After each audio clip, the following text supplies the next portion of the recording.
So I'm Scott Myers-Lipton, professor emeritus at San Jose State University. I've been working with Bobby Hackett, who maybe Bobby, you could say, you want to introduce yourself? Sure. I've been at the Bonner Foundation for 32 years. Our main order of business is we support a service-based scholarship program. So kids who have to work their way through school get to do that work out in the community for all 4 years. But then we also try to get the whole campus engaged. And in that, we're always looking for the next new thing. And I met Scott 8, 9 years ago, and I said, well, that's the next new thing. We have charity to justice. We're pretty strong in the charity area, but not very strong in the justice, at least policy change part. We've done a lot around community-based research or community-driven research, and this was felt obvious, like, oh, we have to spread that model. So I've been his operations support ever since. Well, it's been great working with you. So we've been working in the last 2.5 years, 3 years on doing institutes. So many of you are either about to go through that. Roland's going to be going through next in Michigan, and several others are going through. Several have just gone through, like Sherry and Victoria. And then some people have went through last summer and in the spring. And so they're going to say, how's it going, who actually are teaching social action right now. And that's what this is about, is, once every 4 to 5 weeks, we've scheduled our next one, like in 5 weeks, we'll tell you at the end, but every 4 to 5 weeks, get together as a community of practice and to learn from the people that are doing it right now. And what are the lessons learned and what's going well? And always, most importantly, what can be applied to your class and how can your class be a better experience for the students?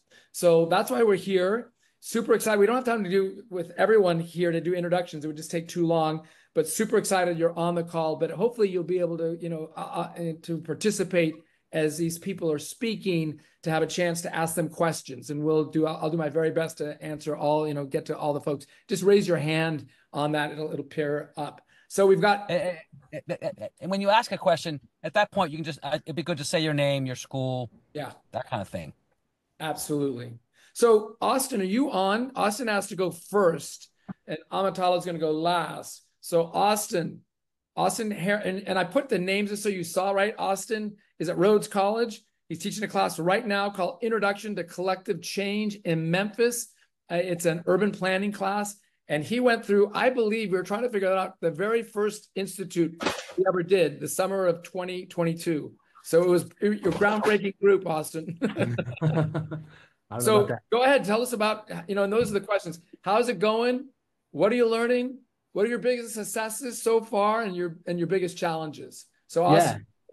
Yeah, definitely. So I'm going to say too, in terms of how it's going, just to contextualize this specific class. So after doing the institute in summer of 2022, I was all in immediately. And that fall, I did a version of it that I would say kind of proved the reason that the institute is so committed to making sure that people can at least 50% or more implement it into the class. This model of doing social action. I tried to bring it in with a class that was not ready for that, had some challenges.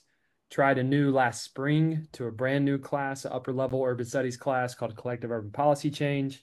And there we had some big successes. We had a campaign win. We got the city of Memphis to release the mandated data that they should have released related to the Tyre Nichols murder in January 2023. There were ordinances passed that they were dragging their feet on fulfilling, like releasing data on when officers are using excessive force against people. And so Decarcerate Memphis was our partner. We had a student-led group called Chain Breakers that held an action at the site near where Tyre was murdered. And 2 weeks later, the mayor's office sent back to Decarcerate and Chain Breakers that the data is going to be public. And today that information is still public. And that was in the midst of a state preemption that had already preempted. After the city passed 5 ordinances to stop even more than just data transparency, they had ending pretextual traffic stops. So in the midst of the state not allowing the city to do the things that they said they were going to do, there was still one aspect of that Tyre Nichols justice and policing ordinance that we were able to get implemented thanks to the work of our students in Decarcerate Memphis. That was a big one. And then we had a second group where their campaign is still going on. We had a second group from the spring that was Students Demand Action that is starting a divestment campaign, or actually not started. They have a divestment campaign ongoing around gun manufacturers. They had a couple actions last spring. They've had a meeting with our finance officer, CFO. They're presenting to the trustees this fall their findings around divestment research. So, and that is the reason both of those campaigns and a lot of the students in the upper level class were mostly juniors and seniors. I teach at a small liberal arts college, mostly, undergrads. We only have 2 grad programs. And so keeping the people, keeping the energy in the campaigns was something that I could already see becoming a challenge as early as the spring. And so I've said all this because that's the goal of the class I'm teaching this fall. Is it's a 1 hour, it's our first year seminar, welcome to college type class. And within it, the college has a long time said, as a lot of our institutions do, they give a lot of lip service to this idea of democratic engagement and being democratically engaged citizens. And so I'm just sort of situating this class model in a 1-year class, or 1 hour class, meets once a week. I'm situating this as a way to bring energy to the chain breakers, bring energy to the Students Demand Action. And then I'll be teaching the upper level collective urban policy change class again in the spring. So my hope is that the first years that are in my first year seminar class will get to participate in a campaign this fall, and that'll bring some more people that can continue to move these campaigns along as we go. Because the institution is able to wait out a lot of these campaigns because they just wait for folks to graduate. They just defer, and then they graduate, they lose energy, and then nothing changes, right? And so to me, the first year seminar was a key part, and it was the closest I could get to teaching it year round, because it's going to be hard at my department to offer this class every semester at a small college like this.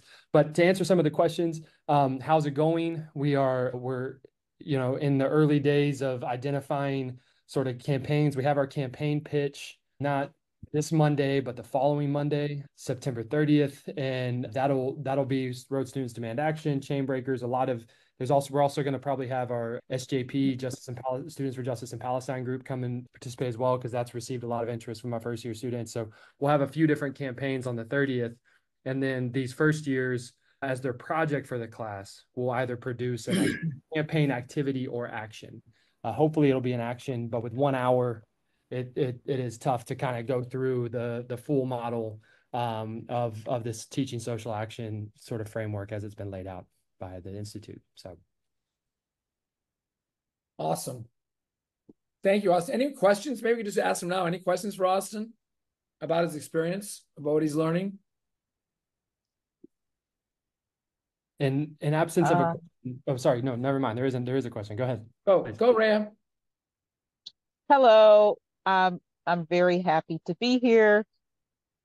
I will be starting in the Institute in the winter, and I'm from the San Francisco Bay Area. I'm at Cal State East Bay and College of Alameda. So thank you, Austin. That sounds really great. So I'm interested to know, how did you even get a class in place, introduction to collective change in Memphis? How did you go about even getting so that it can be a class available for students to do this kind of work?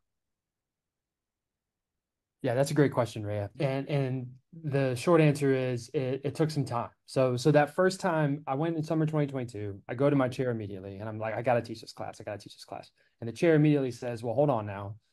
You can do it, but we have to have the campaigns be off campus. The only way I can sell this to admin is if you're not targeting administration. And I kind of hemmed and hawed. Okay, fine, whatever. Like, that's fine. Because what happened, Rhea, is I did that for that class, and then that promise was still on whatever was still on the table the second time I taught the class. And we tried to have issues be off campus, gun violence, whatever. But our colleges are so intertwined with what's going on in the city. It came on, I mean, exactly. So I did my best to fulfill the edict, but ultimately gun violence impacts college campuses too. Absolutely. Policing impacts his college campuses too. Absolutely. So the issues we cut inevitably came back to campus. And I found that the administration has had no issues with it. I mean, we met with our CFO. He was very open to the college, to the students. He, looked at their research. He went over the investment policy in detail. they're inviting them to the trustees. So right now, at least in the early stages, our administration seems to be supportive of this. I've gotten approval from our academic affairs office, provost, Oh, wow. all that stuff. Like they know we're doing it. They don't, I've really kind of leaned on a lot of the wisdom that is kind of shared at these institutes. You're teaching them democracy. You're not, there's no ideological, you're not brainwashing them. You're teaching them the mechanisms of democracy. They can be Yes. used for a variety of ideologies. But to operate as global citizens in the 2024, they need to understand these key democratic principles. And so far that's kept me out of trouble for now. So we'll see. So just a little follow up, and this is along the lines of research that I do and that I will also hopefully fold into this action, teaching social action, is do you believe that, or do you believe, or and you might know that the department chair has a liking to you enough that they would not block you from doing this important work in this class? Do you think you are a part of the like group enough that had some influence on it? Yeah, that's a really good question. I don't know for sure. I mean, and I'm not even sure if I have a strong belief either way. Because I'm relatively new, so I mean, I'm still on the pre-tenure track. This is my fourth year at the college. So, and when I came to the idea, it was 2 years ago. So I had just Oh, converted from visiting you're to you're tenure track. courageous. Yeah, I was like, hey, if I'm doing this work, we're gonna go out swinging, as they say. I mean, it's hard to know. I totally understand, sort of the implications in your question. I think that's a true point. I think that definitely is true as a white male operating in academia. There are different Mm, rules and different realities that okay, we'd be silly not to name that and just say that as fact. And so I can't say whether that, did or, helped me any with getting the approval I needed from the higher ups, but I don't think I was wonderful. there long enough to really have a lot of folks that have a strong opinion about me one way or the other. Wonderful. Thank you so much. All right, let's go to our next speaker. Crystal unfortunately had to leave. She's down at Central Arkansas. So sorry that we didn't get to hear from her. And she's teaching a literature and social responsibility course. So if you want to see that, you can just go. I'll just bring it up. But if you go to the Teaching Social Action website and just go to courses, and you can see, like I'll show you right here where it is, and you can see her class. She did write a little note, which I'll share in a second, but it's right here. This is Crystal right here. She's teaching this class. So you click on that. This is the course she's teaching in literature. I think one of the exciting part, really focusing on CAST. One of the exciting parts is that folks are teaching social action in a variety of disciplines, right? You just heard from an urban policy person, an English lit person. So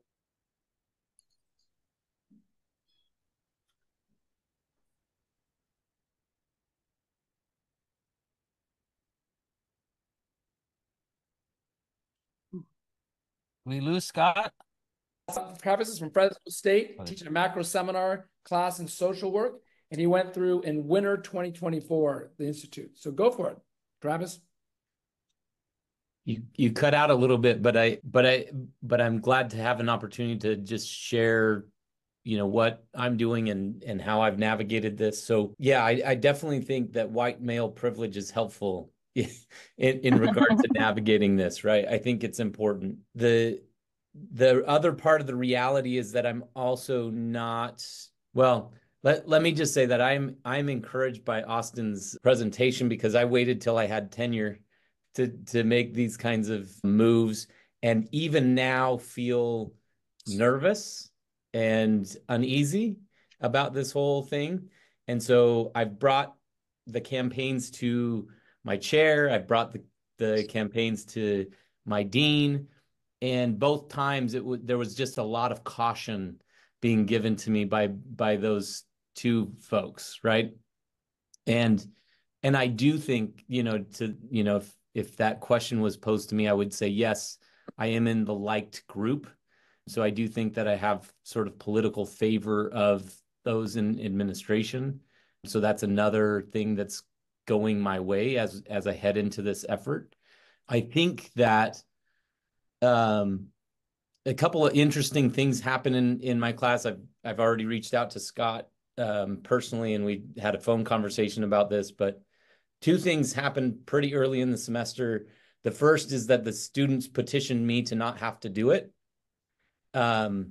So they did a handwritten petition, and 12 of my 28 students signed it, and they handed it to me as I walked into class and said, "Hey, you might want to step out a minute. This is the class I teach, right? There, you might want to step out a minute. We're organizing." So I said, "That's fine. I'll sit in my office and you come get me when you're ready."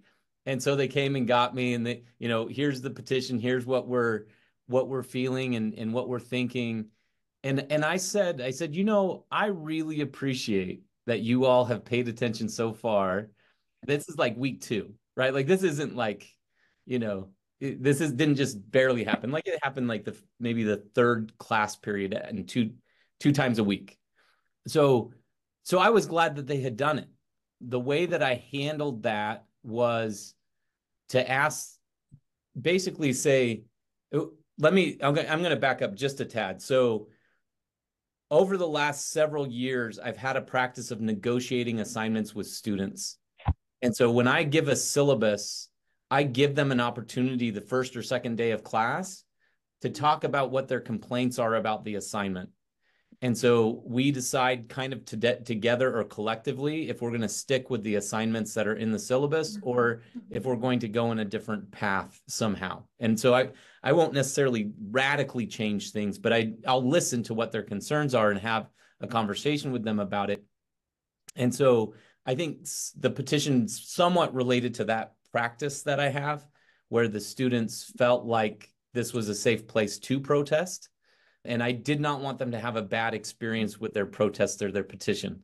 And so I, in essence, said, okay, we've talked about what an issue is in the context of the required textbook, and an issue must be framed in a positive light. Your petition says against social action. And so you don't have an issue yet. So I'm going to, tell you that you've got some organizing still to do. Right. And the second thing is this petition isn't even a full sentence. It's just a partial sentence. I'm going to ask you to do more work if that's what you're going to do. So I'm going to move us through the next class period and know that I'm not ignoring your petition. I want to just put it on pause long enough for me to make a bit more of a case. So I come into class and I start teaching, and one of the students who I'm pretty sure started the petition said, "Are you glad you won, Travis? Are you glad you won because my petition," right? And so there was a bit of a confrontation, right? Like at the beginning of class. And I said, "I assure you we'll come back to it," right? Like just if with your permission, if we could just spend today, working through the content in terms of issue development and setting the tone. I just think that's really important. And so as we went through the chapter together, rather than depend on them to read the chapter, I had them read part of the chapter in class. And one of the students raised their hand. "Can I just read this sentence that a lot of students don't believe change is possible?" And so like the whole class started to resonate with this idea that we're just struggling with the idea about change being actually possible. And so I said, "Look, I so appreciate the opportunity to have this." So the very next class, I brought the petition, I put it up on the board, and I said, "There are 12 signatures on here. And we need to move forward," because I had a quiz scheduled that day. And I said, "Okay, I need everybody who's on board with the assignment or with the syllabus to be over here because you're going to have a quiz. And everybody who's not is going to be over here. And I'm going to give you a different assignment or a different task because you're going to need to work on your organization that's against what we're trying to do." So we get them separated and we're down to 2 students. who were against it. And so the assignment that I gave to the two that were still against it was develop an alternative assignment. And just keep in mind that this is going to be at least half of your grade. So it can't just be like show up to class, right? Like you've got to do something robust. And so by the end of that, so I'd walk them through some of the portfolio assignments on the other side of the room. And I came back to them and they'd had like a full page of, outline about how they're going to research former campaigns and how they were going to present this to the class and how they were going to collect all of this data about what other people had done to engage in social change. And I said, give me the weekend to think about what you've put forward, and then I'll come back to you. Came through the weekend and I said, here's what it would be. It'll be a 15-page paper, and you're going to do all the things that you said you're going to do, and your presentation have to have these elements. That's 15 pages as a group, so I'm not saying each person's going to do 15 pages, but collectively, whoever's doing this. The other part is I'm willing to do that, and that means everybody in the class has that option. So as soon as I gave an alternative assignment, it wasn't like the two people who came up with it. It is now available to everybody. And so you can work individually and do this, or you can do it as a group. But if you do it individually, I'd do like a 10-page rather than a 15-page, right? But you'd have, like, there's a certain amount of elements that I was expecting. So the way it stands now is I now have 3 people doing the alternative assignment, and the other 25 students are engaged in a social action thing. So that's probably the biggest thing that's happened.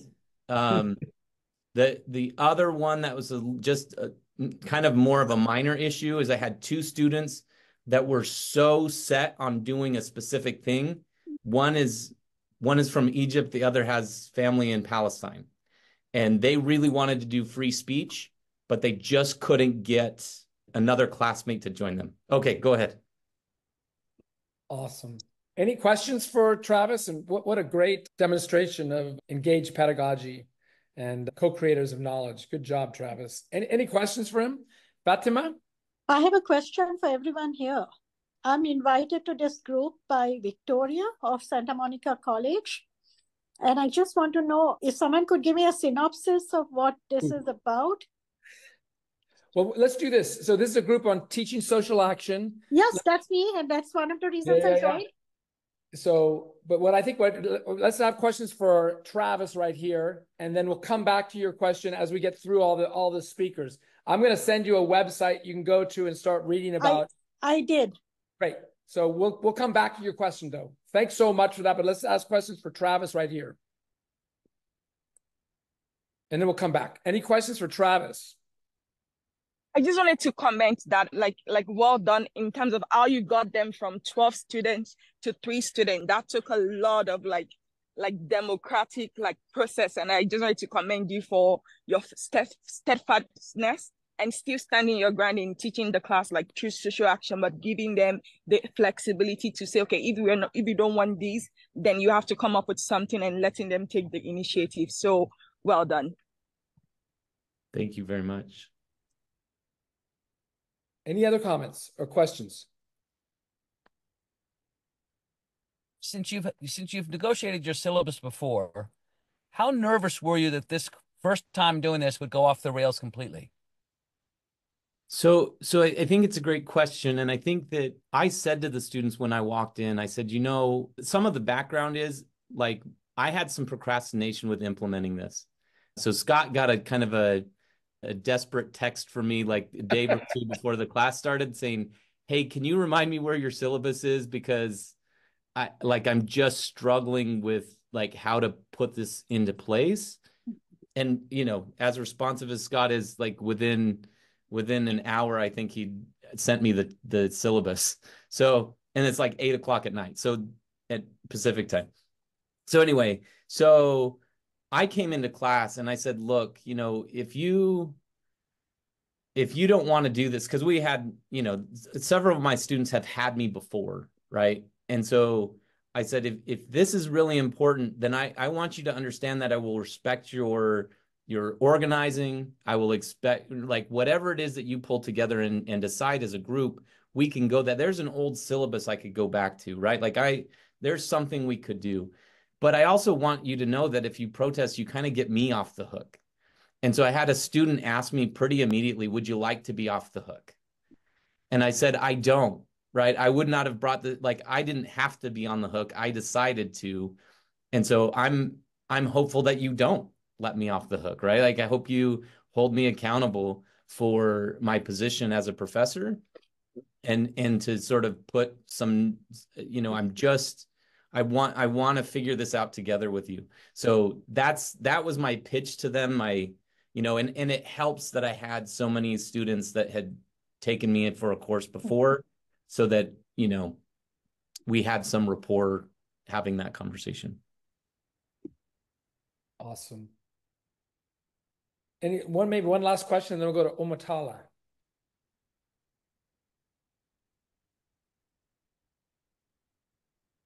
Well, we look forward to there is a great question in the chat, Scott. From Jean. Yeah, so I don't know if you want to mention that or comment on that from Jean. So have other faculty had students resisting to engage in campaigns? How common is this kind of response? I just say I taught it for 30 classes. I never had it once. I had skepticism, like, what the heck are you asking me to do?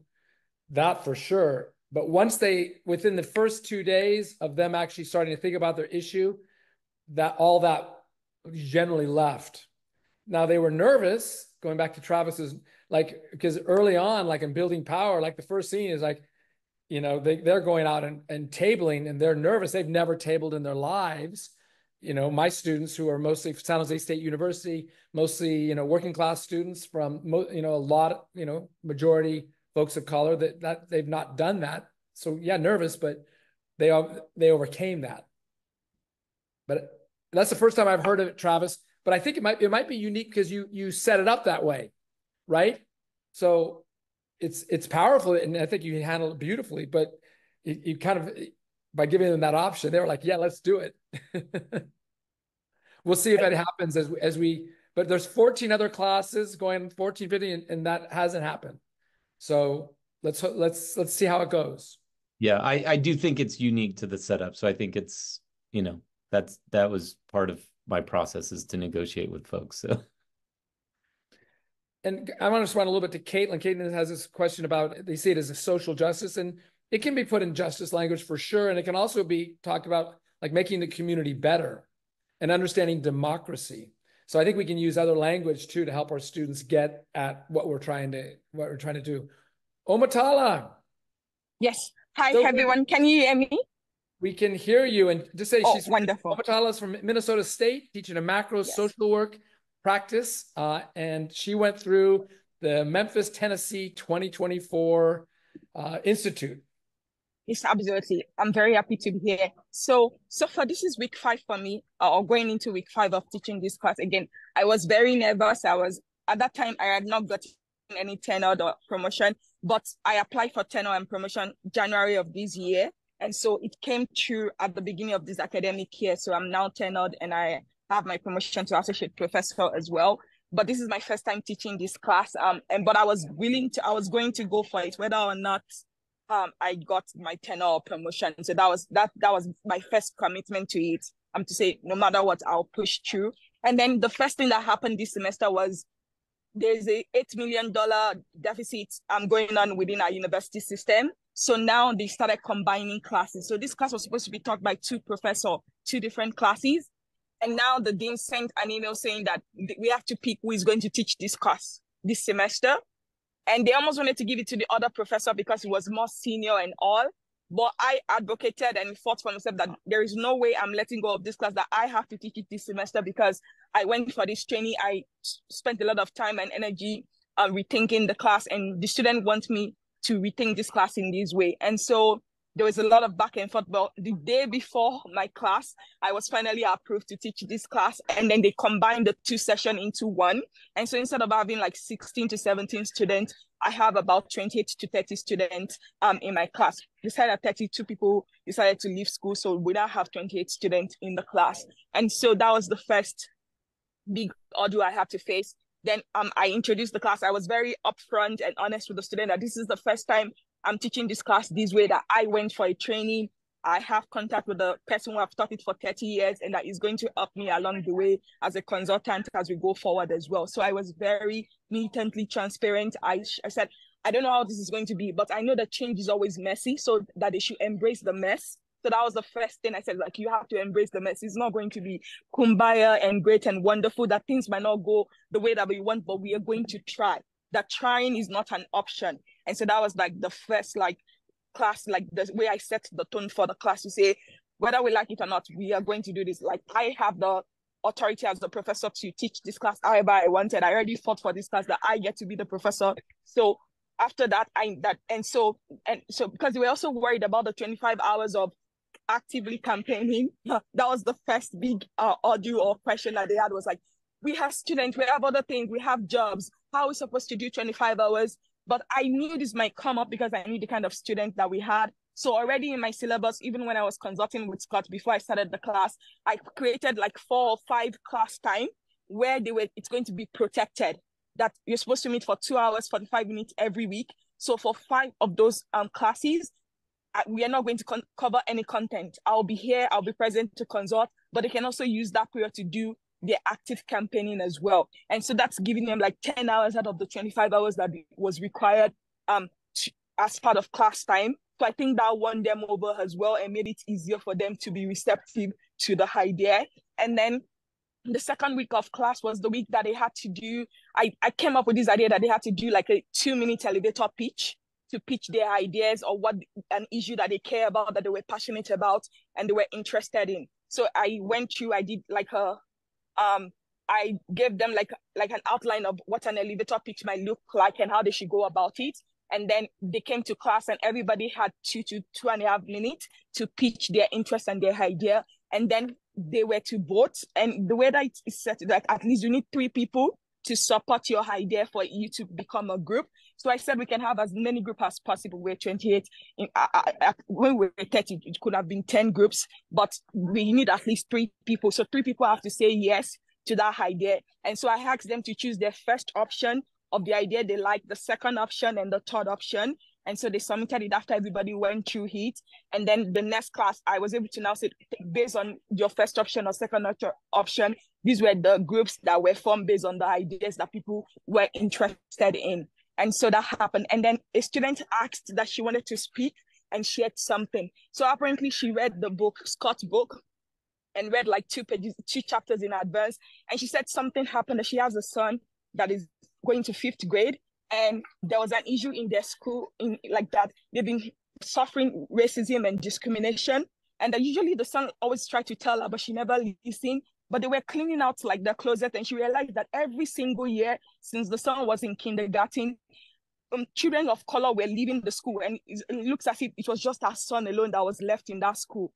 And so she asked her son to say, what is going on? Like, I look across all your school yearly picture, and you're the only one. Like, it's as if every year people are leaving. And she was like, I've been trying. The son told her that, I've been trying to tell you, this is happening. The teachers are racist. Some students are racist, and we're experiencing bullying. And so most parents are leaving the area and pulling their children out of school.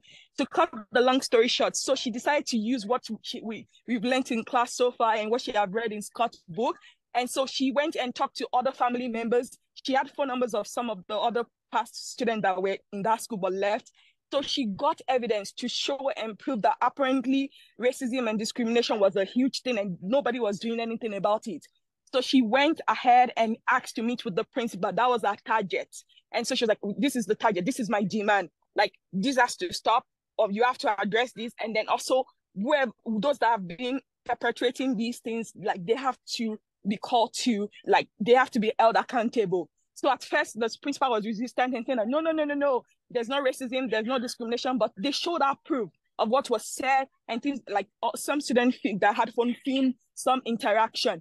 To cut the long story short, She told them to come back, that she would think about it. And then when they came back, she told them that she was still not like convinced, and that she was trying to pacify the parents that, oh, they were sorry, they would do better. They were like, no, we don't want you to do better. Like, you have to take concrete action. What actions are you going to do? These are our demand, and you're not really addressing them. You're trying to sidestep it. But to cut it long, and at one point she was like, I will involve the press if you're not willing to take us seriously. So they were like a group of like 15 parents that were there. And she's like, no, we don't have to involve the press, please. And that she would talk to the board and everything. And then 2 days after, she said they called her and said they fired 10 teachers as a result of this. 10 teachers were fired because there have been documented evidence, and they never did anything for the last 5 to 7 years until she found the courage. And so that to say to Travis and the student said that it's change really possible. It's indeed possible, even though this was not like part of our class, but she's a member of our class. And like, even though she was shaking, but she still spoke her truth, even though she was shaking, but she still applied what we're supposed to teach the students in this class, but in our community. So she took it outside of campus or anything to what was going on in our community presently. And they fired those 10 teachers. And now they got subs, and they're trying to hire more people, and she has just become more engaged in the process as well. So that has been one of the very positive things that have come out of this class. Also, another student who is passionate about sexual harassment on campus and rape and all, she has become more active, and she connected with somebody on the regional level, on the national level, and now they're asking her to be like, they're having like a big conference, and she's now been asked to be one of the moderators for her as well. And then after class, some of them stayed behind to talk to me, and they were like, thank you so much for doing this, because normally like we just have been okay with just the theoretical assignment, but now you're allowing us to actually participate in things that matters to us. And so we have 6 groups in my course right now. One group is on issues around parking and how it's so expensive, and sometimes the university oversell the parking space. They even change the parking to make it smaller, that it's so hard for you to park your car, and just so that they can have more space and all. And so they are working to address that. And there's a proposal that is going on September 23rd to submit proposals within the main state system. So they are going to send the proposal, and they are working on the proposal to ask for that policy change. And they've already identified their target and things like that. And so I'll say so far it's going well. And yeah, so far it has all been good. And I hope it continues that way. But I take it a week at a time. I'm available to them. And the way I also do it, like during class time, the first half of the class time is just for like lectures, going through having discussion. Then if we have like 30 or 45 minutes left, I give them 20 minutes to be in their group to talk and chat about progress they've made, thinking about their strategies. And then I allow like consultation per group for like 5 to 10 minutes that they can meet with me and talk through any challenges or any issues that they are facing, or if there's any way I can support them, or if I need to bring Scott back to class or anything of that nature. But so far they are all excited, and they are committed and engaged in the process. Omotola, do you want to say something about, because I came into your class on the development, and just so you know, for all of you on the call who are about to go through the Institute or have gone through it, I'm glad to do that and come in and chat. And we'll hear from Sarah next, who I spoke to her class yesterday. But do you want to say just a little bit about how that was from your perspective, and what did you think the students took away from that?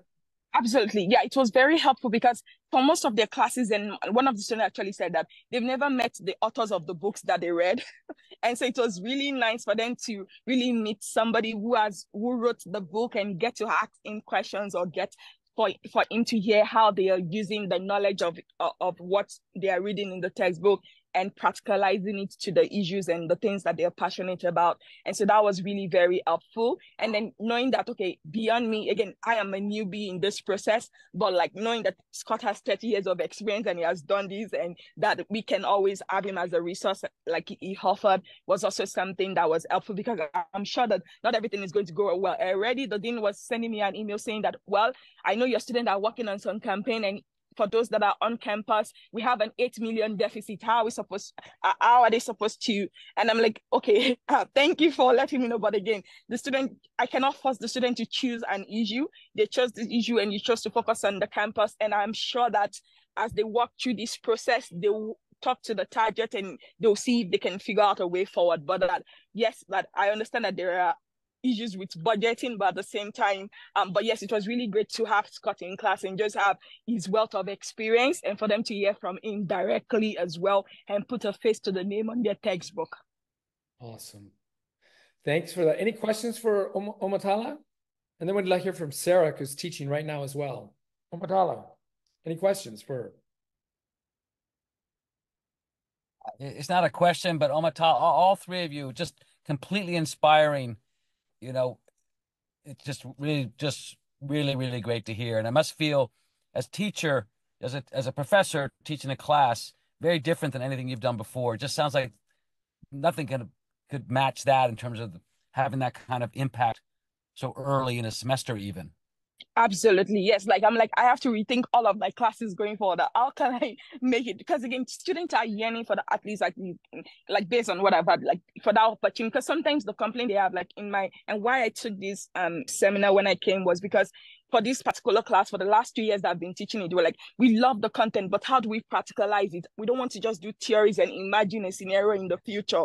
How can we? And so this was a way for them to really get engaged and start seeing that change is possible and they were part of that and that they don't have to be complacent and say, well, it's the way it is. There's nothing we can do. And so giving them the tools and the skills and saying that they can do something, it matters. And another thing that I also tell them is a lot of these students, they're in their junior, senior year, they're going to either consider going for their master's or getting a job. I'm like, this is an opportunity to demonstrate to a potential employer in the future or even graduate school to say, I'm not just I am leaving this, I've done this, these are the campaign I've done, these are the things I've been able, so they can actually talk through things and they are more confident when they are going out into the field or when they're going out into graduate school to say this is something we did or this is how we tried or attempted to make change happen, and it's not just something fictional for them. And so I think they also appreciate that because a lot of them, they are at this stage that they want their GPA, they want to be able to have extracurricular activities to show on their resume. So I'm like, this is also a good way, beyond just anything else, if you have a selfish reason to do well in this class, this is another reason for you to really take it seriously. And I have them I want you to give you all. The goal is to try. I'm not expecting us to win everything, but I want you to be able to look at yourself and honestly and say that I tried. And since social work profession, one of our core values is integrity. So I'm not going to police you, but again, I want you to live that value. You want to be potential social workers in the future. Be your own client zero. Start living out this value. Don't wait until you get a job or a title that says you're a social worker to live out this value. So I was able to connect it to some of what is expected in our profession, and social justice is a big part of what social work is all about anyway. And so I guess that makes it easier to sell it to them as well. Awesome. Any other thoughts or questions? Yeah, go, Travis. I just want to say really quickly, I think we're going to have a copy of this because what I'm immediately thinking about showing your story about your student to my students, because because I don't have anybody immediately that's taking it that way. And so I'm really excited to share, take that and say, look, this is an example of what somebody did and had huge success, right? Your student had more success than big campaigns with lots of people in them. So anyway, I just think that's really incredible. So thanks for sharing that. Very inspiring. Awesome. So we have Sarah Federman, who's from University of San Diego. She's not visible. I'll just post you. I'm here. Oh, there you go. So I actually spoke to Sarah's class yesterday. She's at University of San Diego, a graduate level course. So that's fun to have not just undergraduates, but graduate students. And maybe to say, how's the class going for you, Sarah, so far? What are you learning? It's electric, honestly. They're jumping around. They're reading hours about mining and hydraulics to try to understand the issues. So seeing them get so excited about content and working so well together has been wonderful. I just want to say I'm so appreciated these stories today, and just being around these great teachers, that this community that you've created, it's really helpful to think through how to do this. And your visit yesterday was really helpful because the students were like, oh my God, he's a star. He like wrote a book. He's like this tennis star. Like they were excited, and it made them rise even more. Like, this is real. This really exists in the world. So they're electric about it. We have a real range of students, age-wise and ethnicity and so on. So it's really great. Is there anything specific, Scott, that I could speak to that would be helpful to the group? If you had, your biggest successes so far, or challenges that you've done, you're doing this. The biggest success is taking on something so big. This is a mining project, and having them still sustain, like, this is possible. Like, we can actually do something. And that's impressive to me. Like, this is a pretty big company, and we're a little bit far away. So that's been great.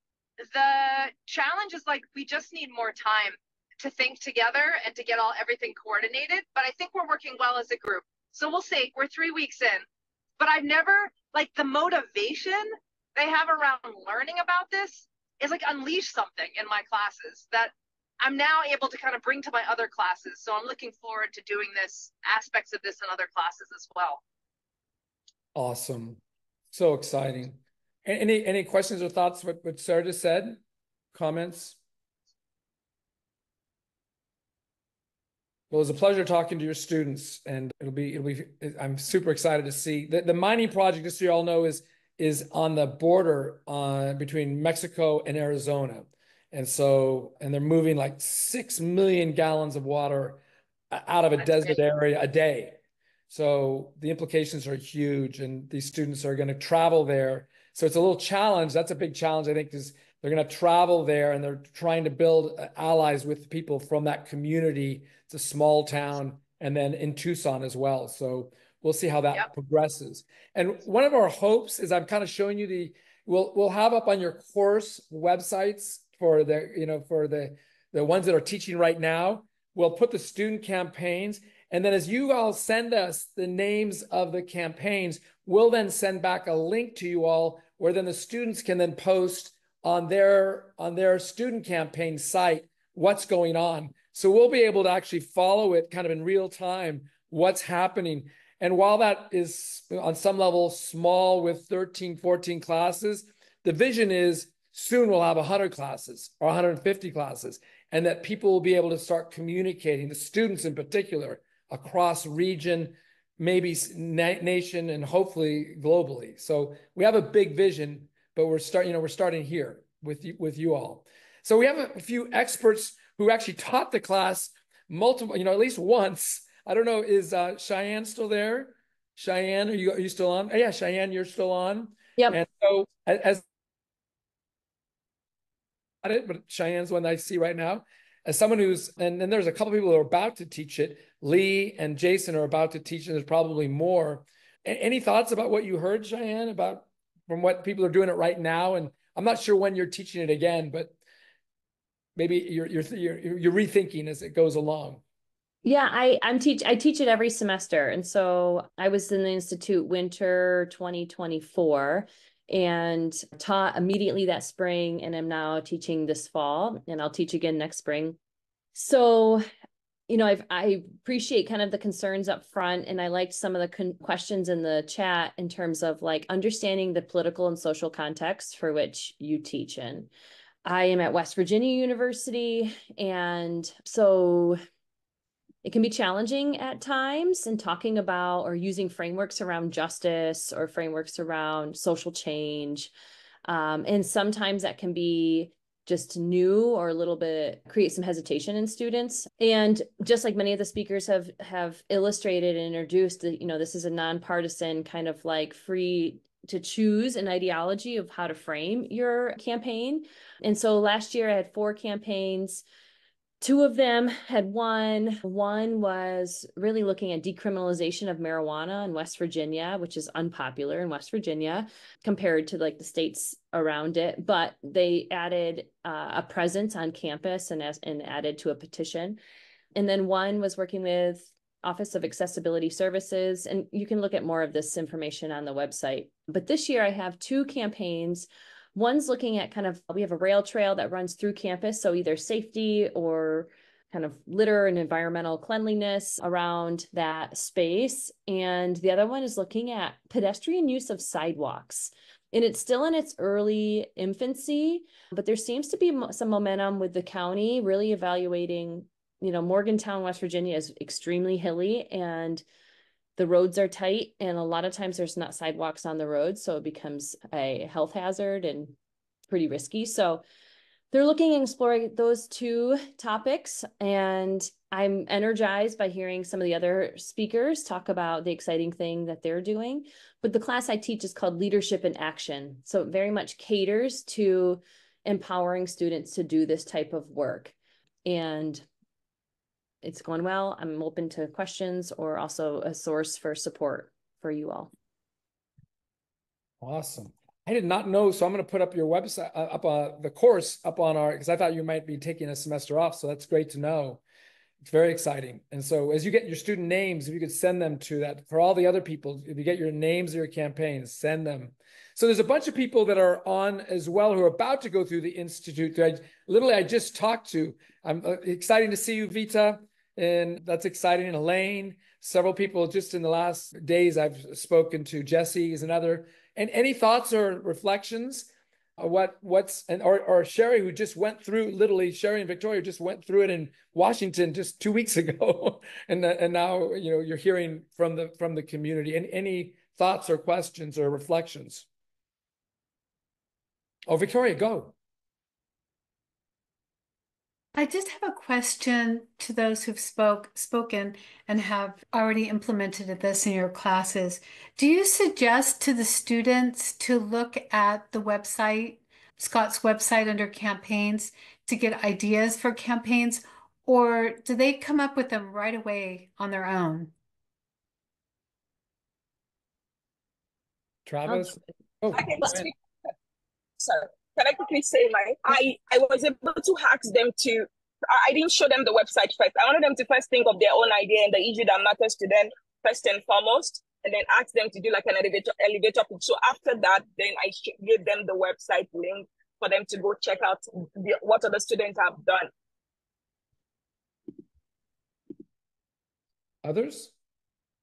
I was just going to say I have a similar perspective on that, right? So I mainly just wanted them to get together in small groups and start talking about what they might come up with, and had them kind of talk to people, but then go talk to some more people that you haven't talked to already. What are your ideas? What's on your mind, right? Like those are the sorts of things I would do like the very first couple of classes. Awesome. Scott, I just thought something, because mine happened sort of differently, and this could perhaps inspire people too who are having institutional challenges.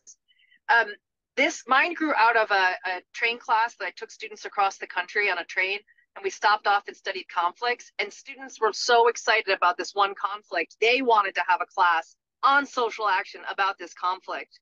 So then it sort of became like a independent study thesis class. So that's a way where I didn't have to sort of go through a curriculum committee and get it approved. It was just sort of born out of their own passion. That's exciting. Go, Lee. Lee, and then Jean. Or Jen. I think it's Jean. Lee, do you want to go? Yes, just 1 second. I'm Lee Smithy. I'm at Swarthmore College. And my question was actually for those of you who've been teaching classes, particularly over the last year.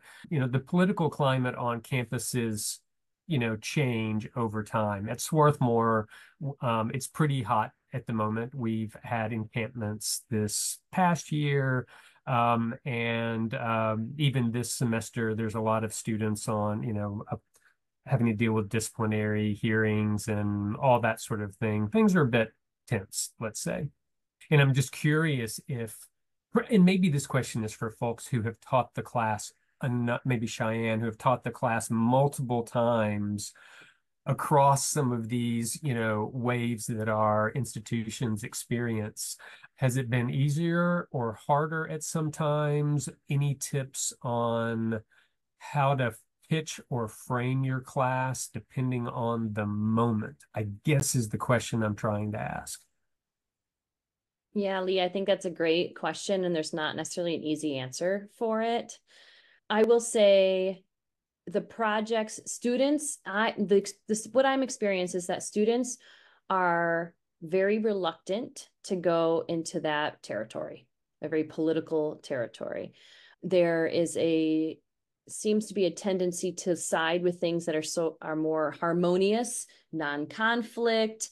I would say the kind of decriminalization of marijuana group was probably the most politically charged and maybe got the best experience out of it because they talked to delegates and had to research kind of state policy.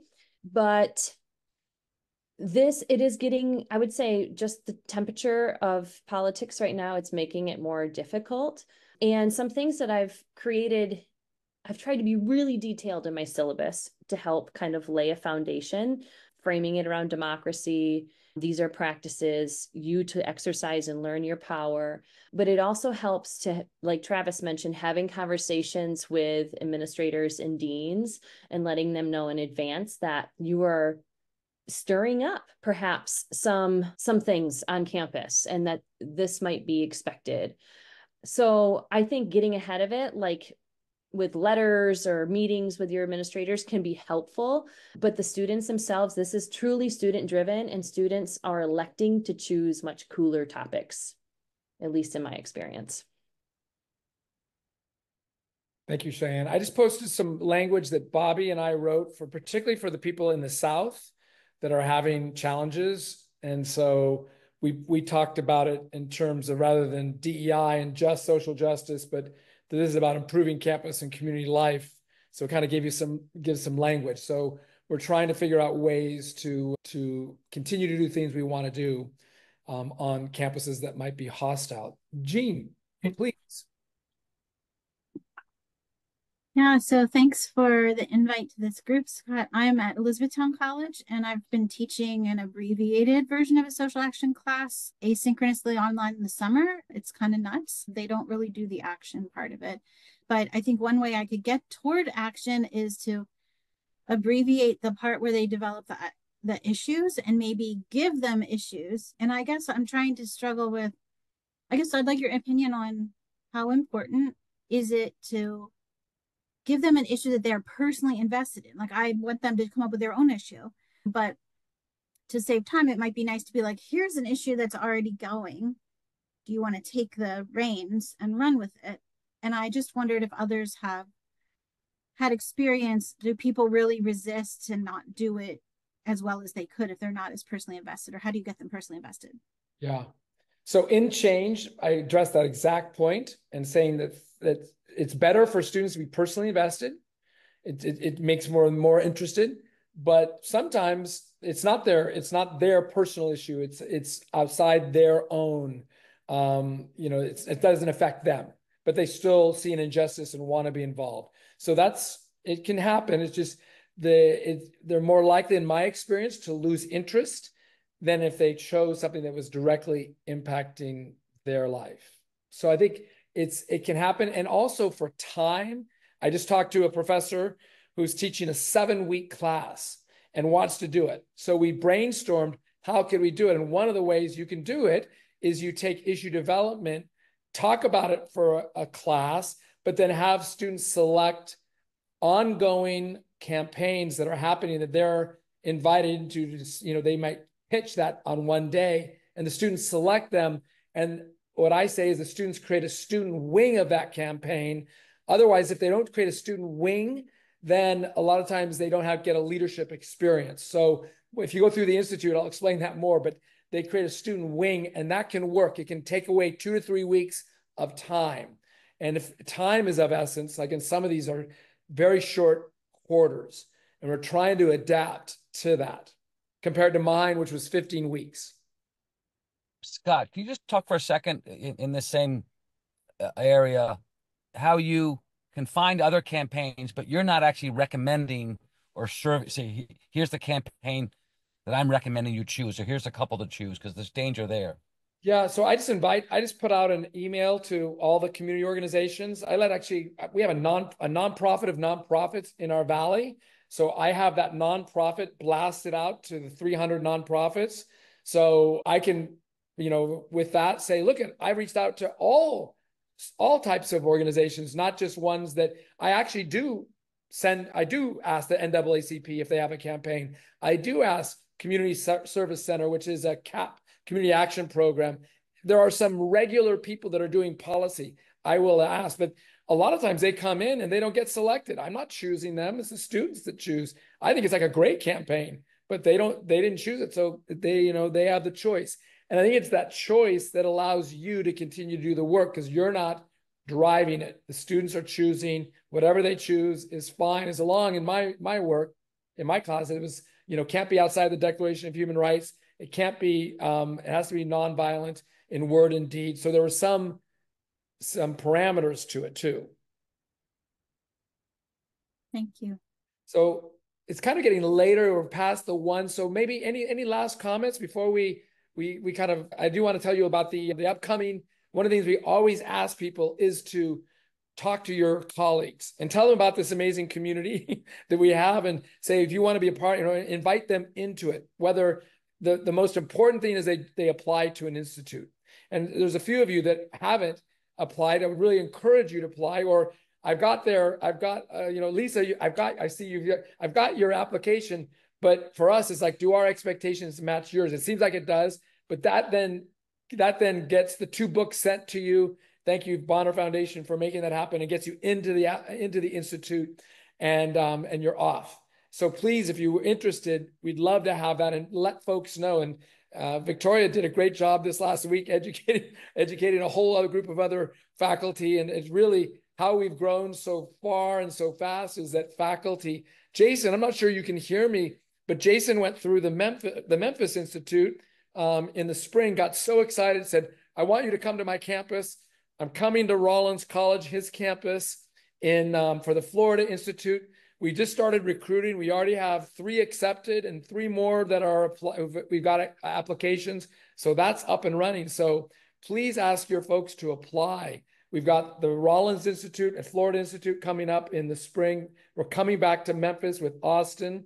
It's not going to be at Rollins College. We don't believe it's going to be at the National Museum, the Civil Rights Museum, where King was murdered. They've turned that into a National Civil Rights Museum. It'll be there, which is, I think, I'm a Kingian with a feminist flair. So I'm super excited that we're going to be there.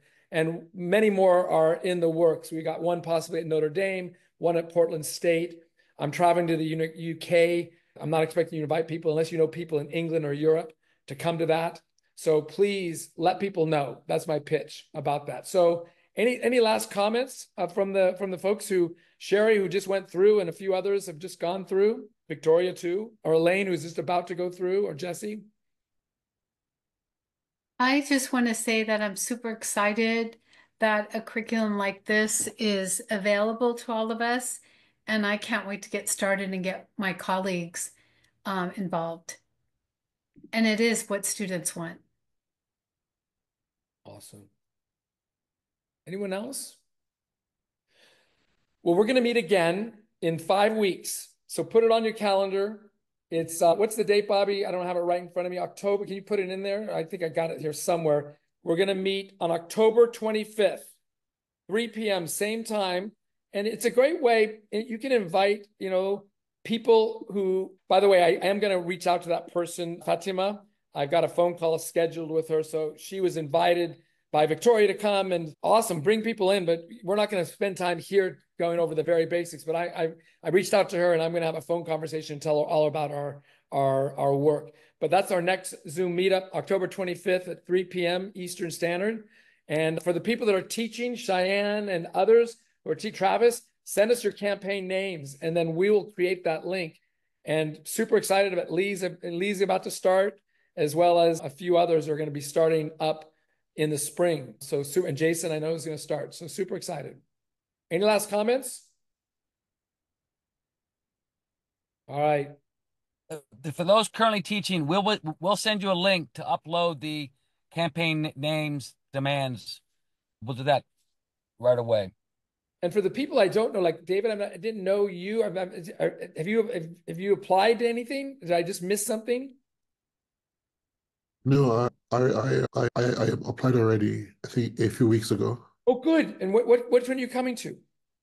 It's a virtual one for January, I think. Okay, wonderful. So excited. I'm super excited about that. Yay.